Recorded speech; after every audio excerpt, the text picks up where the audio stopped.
Good evening mga kapaso.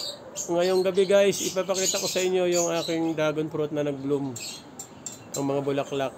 Nung nakaraan na pinakita ko sa inyo, ayan na sila guys, oh. Ayan, dalawa. Tapos meron dito sa isa pa. Ayan, oh. Ayan, ang gaganda nila guys. Tapos meron pa dun sa labas. Ang dami, oh. Meron doon. Tapos meron dito. Dito, oh. Nagkukumpulan sila, oh. Ayan guys. Ayan. Mga ang total nito guys, mga 17 I think. At meron pa dito, oh. Ayan guys, oh, yan. Mamaya ipopollinate ko sila para po mas maganda ang magiging bunga nila. Ito bukas siguro mag-bloom. Ito pa guys, dito, oh. Yan. Ang ganda guys. Tapos meron pa dito. Yan, oh. Yan. Tsaka meron dito. Ayan, ang ganda ng bulaklak niya guys.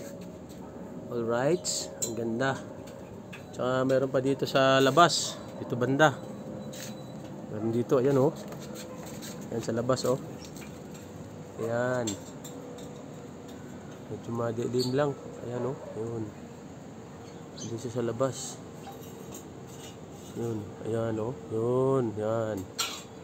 Tapos meron dito sa may katabi ng ating black dragon fruit. Dito po, oh, may katabi siyang isa pang hindi pa nagbo-bloom. Ayan guys, dito.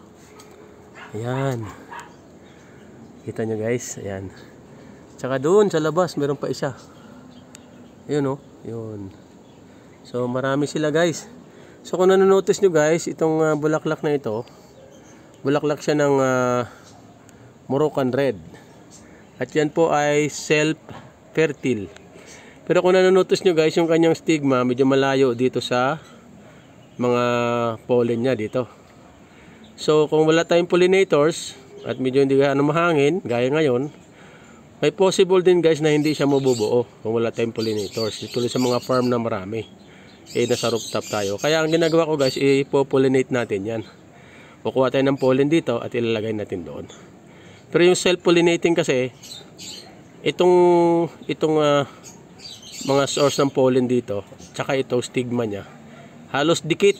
Meron akong pinakita sa inyong bulaklak ng Peruvian apple. At saka meron akong variety niya na ganun. Kaso lang buds pa lang ang nandun, wala pa siyang bulaklak. Later, ipapakita ko sa inyo pagka yan po yung nag-bloom na. So, kailangan natin yan i-pollinate. At ipapakita ko sa inyo guys kung paano ko yan ipopollinate. Although may mga video na ako, pero para sa kaalaman din ng iba, baka natabunan na yung aking video, papakita ko uli sa inyo. Alright mga kapaso, dito na tayo sa pagpopollinate guys ng ating dragon fruit flower, no. So na-notice nyo guys, medyo malayo siya. So kung wala tayong pollinators at walang hangin, gaya ngayon, mahirap mapunta ang pollen dito. So, posible din siya na hindi siya ma-pollinate. Pero kung yung isang klase, nasa next video ko papakita ko sa inyo na itong stigma na ito, dikit na dikit siya dun sa mga pollen. So, ngayon gagawin natin para mas sigurado tayo na ma-pollinate siya, ay kukuha tayo ng pollen dito at i-pollinate natin yung flower na ito. So, ganito natin guys, lagay natin ng bowl. Tapos, aalugin lang natin ito para magkalahulog ang pollen dyan sa ating bowl na sinalok natin. Ayan, kung na-notice nyo, tumatalsik ang pollen doon, ano? Ayan. So, ganun lang guys ang pagkakuha ng pollen. Tapos, gaganyanin natin. Kung na-notice nyo guys, may pollen na, ano? So, ang gagawin lang natin, kukuha tayo ng ating brush. Ayan, hindi lang ito para pang makeup, parang pang pollinate din yan. Ilagay lang natin dito. Ayan, ilagay natin dyan sa stigma niya, no? Ayan.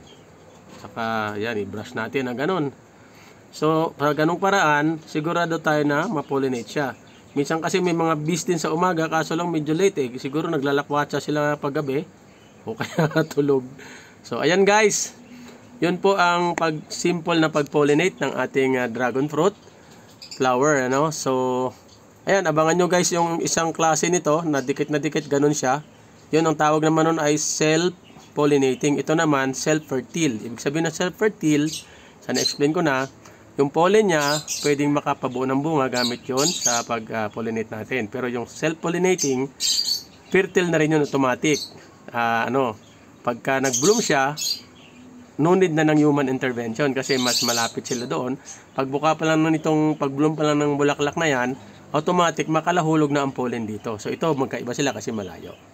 Alright, mga kapaso, thank you for watching at kung nagustuhan nyo ang ating video, paki-like and share it with your friends para makita din po nila kung paano yung pag-pollinate ng ating mga bulaklak ng ating dragon fruit para magkaroon tayo ng magandang bunga. Alright, thank you for watching. God bless and see you next video. Bye-bye.